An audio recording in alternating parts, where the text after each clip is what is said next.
Hello, hello, hello. This is Tom from Tom and Ruth Filipino Adventures. How's everybody doing today? We're going to talk about a few things today. This is really more of a coffee time. I got my cup of coffee over here. It's cold now, but it's okay. It's my second cup. I can easily drink this, no worries. Hopefully, it's not too loud.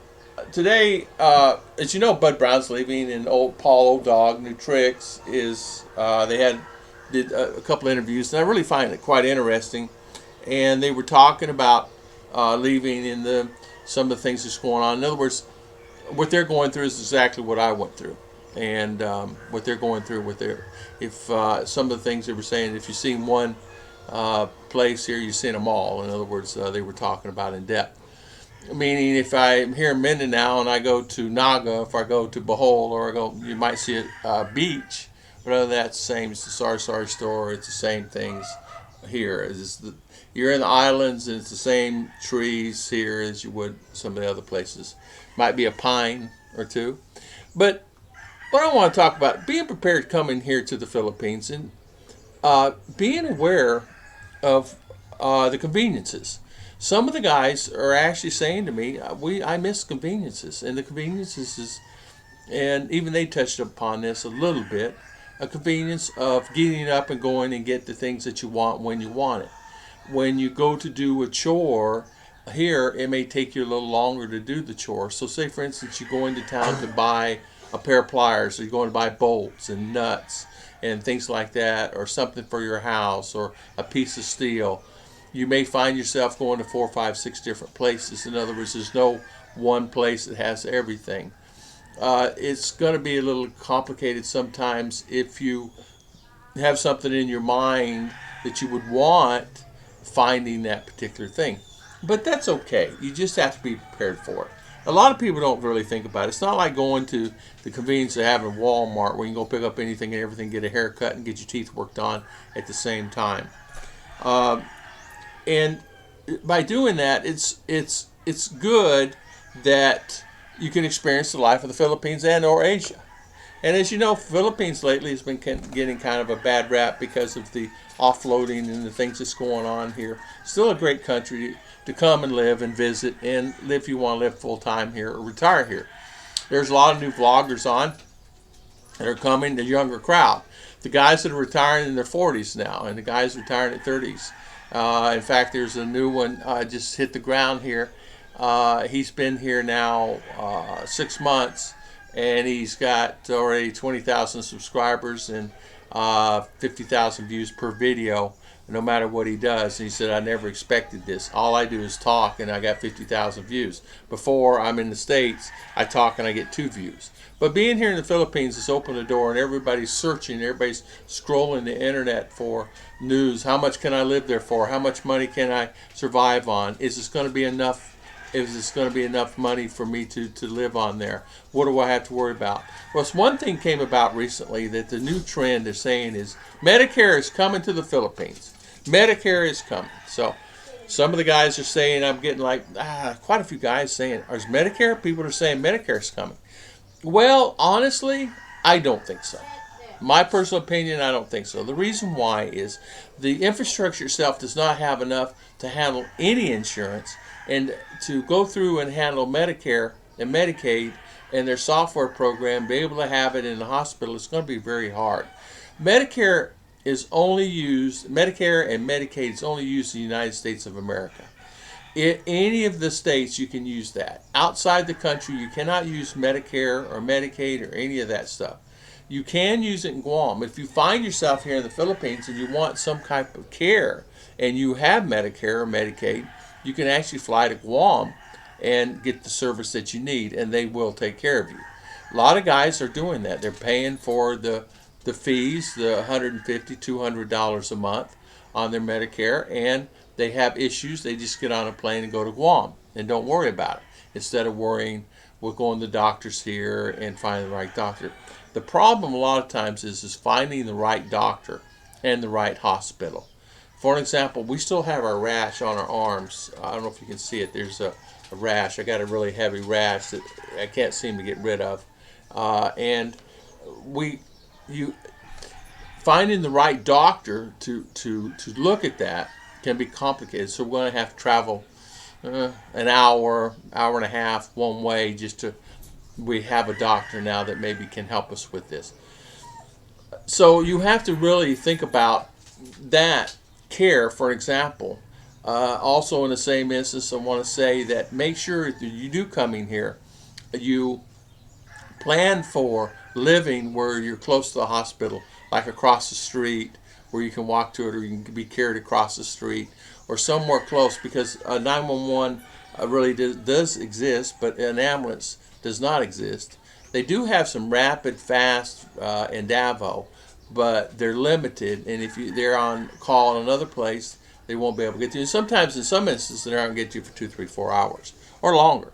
So you have to plan for that. So if you're a young man, even in the 40s, don't think that what if you fall off a bike? What if you get hurt in an accident? So you really need to think about these things. So a lot of guys are asking me those questions recently. And they're talking about banking.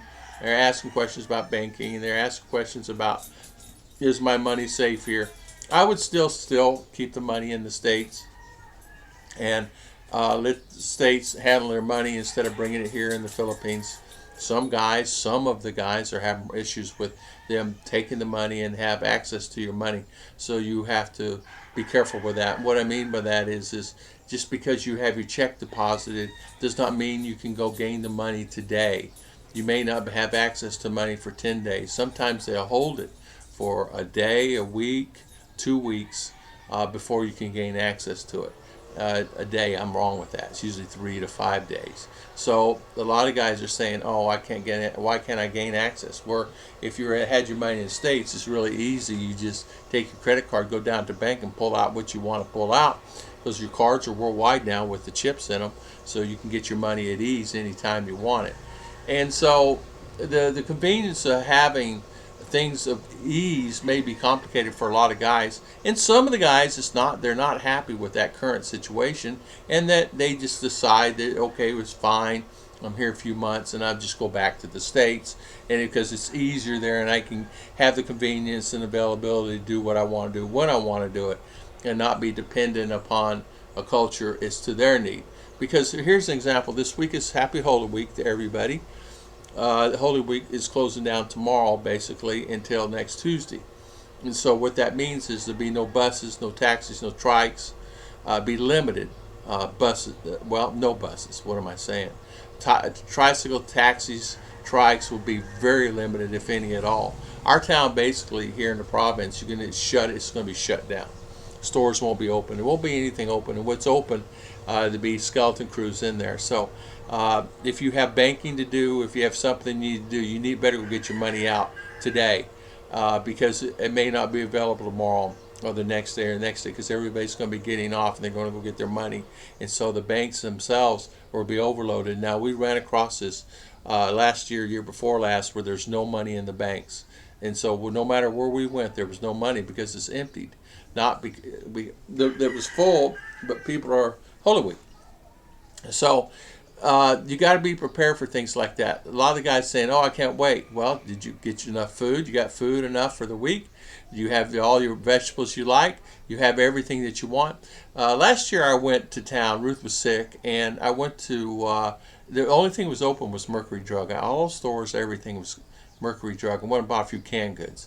Ended up back in the market to get some fresh vegetables or something for Ruth, because she just wasn't doing good. And I ended up buying some citrus and things like that. Nobody was open. And I bought it from people that were actually closed and offered them money. I said, "Can I buy this?" "Sir, we're not open. We don't have change. We don't have anything. We're not open." I mean, that's a big produce market, and for everybody to be closed, it's Holy Week, no matter what day you go. So I did find a lady that would sell me a few items. I told her I'd make it worth her while, and I did. And I bought, enough, and then gave her a little extra because of her doing that. She was excited. So, the convenience itself sometimes will hinder you in certain things, and so you may not be happy with it.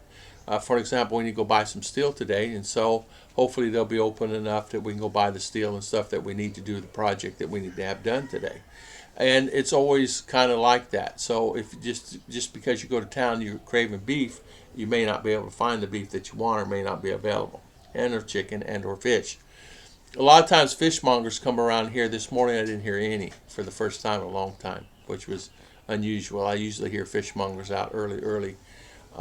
And you have to be prepared for things like that. So if the conveniences sometimes is good and it's bad, depending on your taste and what you like to do.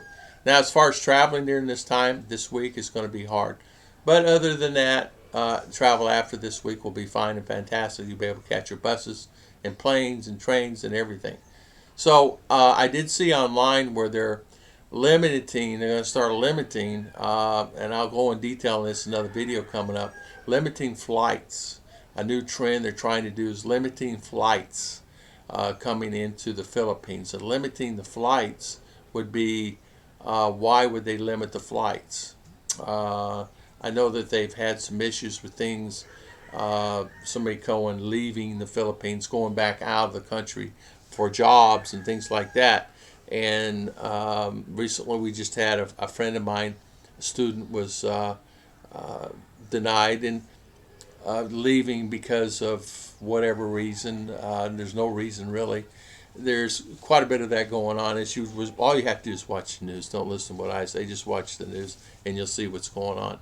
But I kind of want to talk about a little bit about the convenience and Medicare and what's going on in the Philippines. Shout out to Mr. Bud Brown. May he have a safe journey back to the States and enjoy his life, him and Gloria, and have a silent life. Same thing to Paul, whatever he's going on in his life. I think he's staying down Duma for a while. But shout out to those wonderful guys. Thank you so much for always watching my videos. This is Tom from Tom and Ruth Philippine Adventures.